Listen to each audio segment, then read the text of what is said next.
Hey, I'm Jason Chapman, and I run a music store with my brothers, John and Jeremy. People are always asking, what is it like to be in a family business? Well, I've been in a band with my family for the last 28 years. And if that wasn't enough, we recently opened a music shop. Since opening the shop, we found that the people that come through the door are just about as unique as the instruments they carry. And now, since they gave us a TV show, we leave the cameras running, and there's always something going on at the shop.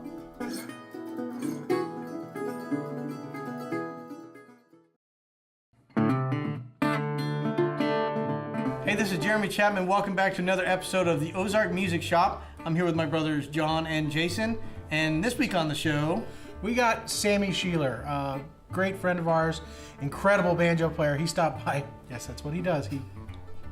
Anyway, he stopped by. We had a workshop a few years ago, and after the workshop, we said, hey, let's jam. So we got in the Cedar Room, and we jammed a bunch of tunes. It was a lot of fun. Yes, I do ask that you excuse the quality. The cameras that we had at that time weren't as good. It was actually more for our own ability to show people, hey, see, we got to pick with Sammy Shelor. But now we're going to use it in the TV show because it's great content. Yes, it was amazing content. Sammy Shelor is the great banjo player from the band, the Lonesome River Band. Also one of the very first recipients of the Excellence in Bluegrass Banjo Awards, awarded from none other than Steve Martin. So that's pretty incredible. He plays banjo too. He also plays the banjo, yes. So that's why the connection with the Excellence in Banjo play. We talked a little bit about that award and also some of his past band history. Lots of great music on this show. And we have a new segment that we're debuting also called Shop Talk. And we spelled that with a PPE, which was my idea. It's clever. And we're going to dive deep inside your guitar and show you what the bracing on the inside looks like. So stay tuned for that. And you'll get to see this guy. That guy. Oh, all three of us will be there. Enjoy the show, guys.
Too much fun. if you're looking for an acoustic instrument, the Acoustic Shop is the place you want to go. The Acoustic Shop, we've been open about 4 years now and have been nominated Top 100 Dealer at NAMM Show for 2 years now. At the Acoustic Shop, we mainly focus on acoustic music instruments and the accessories that go with them. Guitars, mandolins, banjos, basses, and accessories and the lessons and repairs that go along with those. something that we've been passionate about for the last 28 years of our lives, playing in a family band growing up. Then we opened a all-acoustic music store in Missouri to help fill the needs of people that are more focused on just that niche of the genre.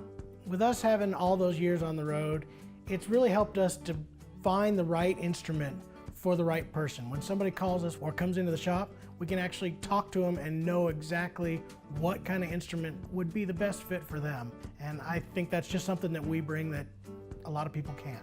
Started out teaching lessons before we even opened the shop, so that is something that has been a passion of ours for the last 15 years. I believe we've said this is where the pros teach, and I truly believe this is where the pros teach.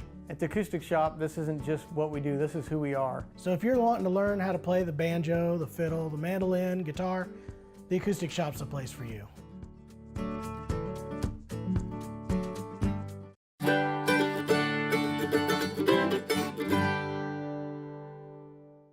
In 2010, got a voicemail. I was out in the middle of West Virginia. Got a voicemail when I got to the next town and checked it, and it was Steve Martin called me. And he left me his phone number, and I'm like, wow. You know, I got Steve Martin's cell number now. I called him back, and he was actually asking me to be on the selection committee for that award. And I asked him what the criteria of the award was, and he explained everything to me. And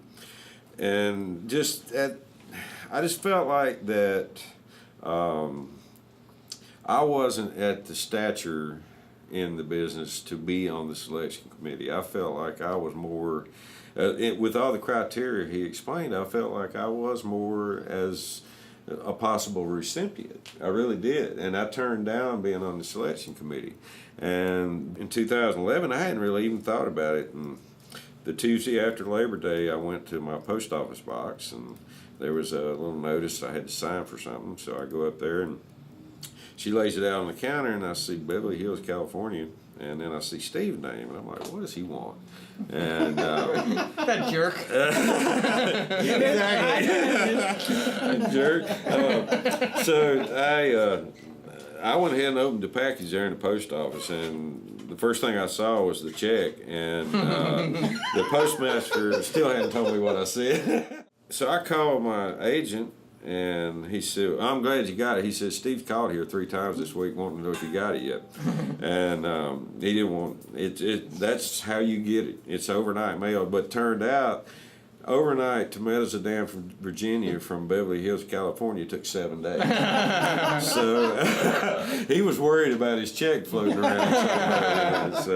So then we went through the talks of what song we were going to do. Then we This for the Letterman show? Yeah.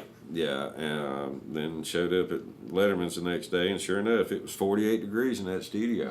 It's cold. Just like here. Yeah.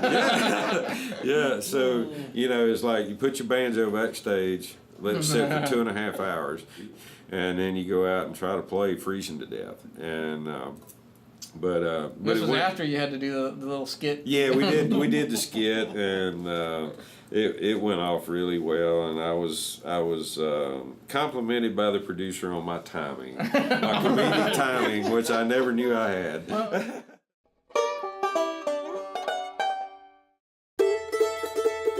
Hey folks, this is John Chapman, and for this episode of Shop Talk, we're going to talk about bracing. All right, so we're going to talk all about bracing, in this case on guitars, because I have a guitar with me. And what's really cool is Eastman kind of set me up with this really cool guitar that has the back missing from it. So what's awesome about this is we get to see all the different types of bracing and examples of what they do. First, let's talk a little bit about the X brace, which is what this guitar has. And it's named that because of the big X brace that goes across the center. Popular is the X brace. You also see some of the older guitars have ladder brace, which is straight across, horizontal braces that go all the way across there. Now, another very popular term that's used in bracing is scallop bracing, and there, we got a great example of that in this guitar, and that's where we take away some of the meat. Now, normally this brace would be a flat piece of wood all the way across from end to end, but what they do is they kind of scallop some of this material away, kind of take a little half moon type shape out of the top of those. What that's doing is freeing up the top to move a little bit more while still trying to keep most of its structural integrity. So I mentioned tap toning, and that is kind of a really, it's an art really, where we listen for what these tops can handle. Every piece of wood is different. So we get grain lines that are closer together, making it stiffer, wider apart, making it looser. And every piece of wood is going to be different in that way as far as the flexibility and strength. So we need to listen to it. So what a lot of these top luthiers will do is they'll actually tap and place all throughout the top, listening to where the support is, even after they braced it, listening some more to see if they've got enough support and it's not killing this tone. Like I said, every piece of wood is different. So where the art really comes in is knowing exactly how much to take away, how thin to make the overall top. And that's where these guys really have honed their craft and really know their stuff. So I hope this has helped you a little bit to learn a little bit more about the terms of the bracing inside your guitar and what is involved in bracing your guitar. Until next time, thanks for watching, and we'll see you again.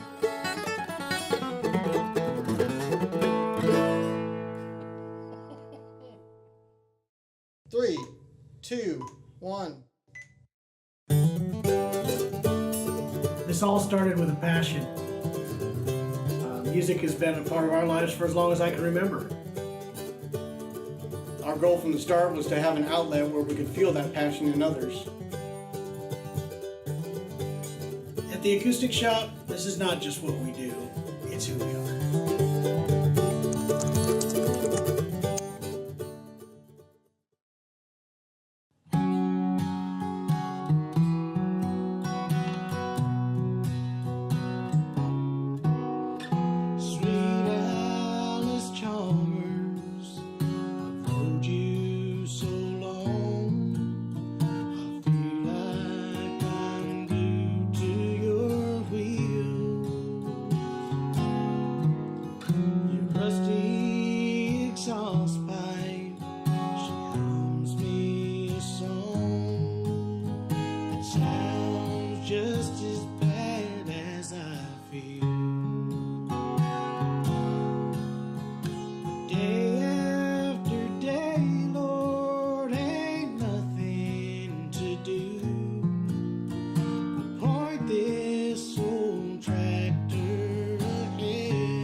it's wild that the fact that I've been on the road 35 years and only played in 4 bands. Good track record. I guess that means nobody wanted to fire you. I don't Well, know. no, it's just I don't know. I just got along. I did what I was told. Now I've been with Lonesome River Band. It'll be 24 years in September. I started September 1990, and before that, from 1983 to 89, I was in a group called the Virginia Squires. Then before that, for a couple of years, I was in a group called the Heights of Grass, which was like more of a bluegrass show band type thing. We did The Devil Went Down to Georgia and all these weird tunes, and then along with that, for 6 months, I was out with a country band called Matthews, Wright and King. I took a little time off from bluegrass and went out and played some commercial country. I was a member of Alan Jackson's bluegrass band, but I'm not sure whether I think I got my pink slip the other day, but I'm not really sure. I hadn't got to final word yet. So when you said you've been with 4 bands, you said there's now 5. Yeah, I guess so. Does that mean he's hiring? But the last email I got was, "Boys, it's been fun." That's bad. So it hasn't been official yet, but there may not be any more of those shows. But they were fun while it lasted. Got to play Carnegie Hall with Alan Jackson. But man, I've had some great experiences. I mean, just from meeting y'all right on up. You know, Way on up. Way yeah, from the bottom, meeting you guys, everything in between. No, it's all the same, man. We're all people, and That's the great thing about this business. I was telling Sammy on the way up here that when we first went to IBMA the first year playing showcases, they were in different hotel rooms, and we go from one to another. And that year, Sammy showed up at like 2 or 3 of those, and you know, it would make us all nervous, but also just super excited that Sammy Shelor, you know, one of our heroes, came out and saw some of our showcases, and then building a friendship over the years. That's definitely been one of our highlights. I'm a fan. I always have been ever since I heard y'all and heard that first record that I got. It was I was a fan from that point on. My wife is a huge fan of you guys, and I remember getting a call from her asking, "Is it okay if we use some of your songs in our wedding?" That's right. And I said, Is it okay if we tell "Is it okay if we tell everybody we know that you did?"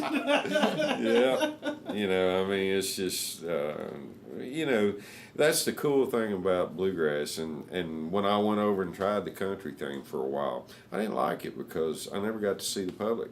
Never got to talk to anybody. Saw the same people every day. It was so routine. But in bluegrass, you know, our fan interaction is what pays our bills. And that's what makes our music different from anything else, is we are totally accessible. I mean, I've been around it all my life, and I've loved every minute of it. Well, we love being around you, man. We just love picking with you. Every time we try to get a show together, we try to get Sammy up to play with us, and there's nothing like the experience of playing with Sammy Shelor.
son, the old man's got a gun. And when he gets to drinking, he'll shoot it just for fun.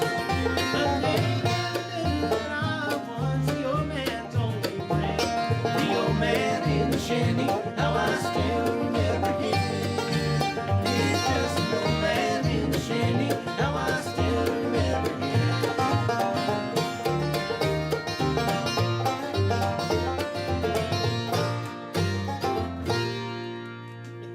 Yeah, man. There you go. Woo, let's get out of this. Sweatbox in the sauna. So that was the episode. It was. That was a good episode. I thought I really enjoy playing with Sammy. He's about the best banjo player that's on the earth right now. That's why he won the award, right? You would think so. We want to invite you, if you're liking the show, we have a Facebook also that you can visit with us, ask questions, or leave your comments. It is the Ozark Music Shop on Facebook, so check that out and leave us some comments. And also, we're going to be putting a lot of this up on YouTube. If you missed anything, or if you want to share it with somebody that's not in our viewing area, be sure to do that. Nice comments only, please. Yes, we will be moderating. Yeah. If you're mean, we're gonna delete. We're going to unfriend you. Yes. I hope you guys enjoyed it. We'll see you next week for another episode. I think so. Yep.